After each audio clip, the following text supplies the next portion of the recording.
Chhota Udepur one વિભાગમાં વનરક્ષકમાંથી વનપાલ તરીકે બઢતી મેળવનાર કુલ 17 વનરક્ષકો માટે બઢતી તથા બદલી સાથે ભાવભેર વિદાય સમારંભનું આયોજન કરવામાં આવ્યું હતું।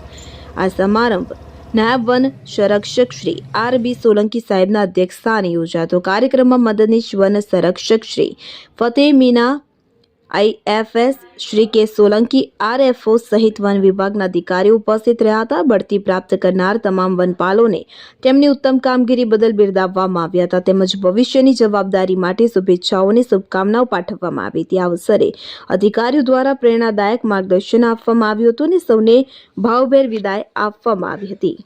ઇમરાન મિર્ઝા, છોટાઉદેપુર।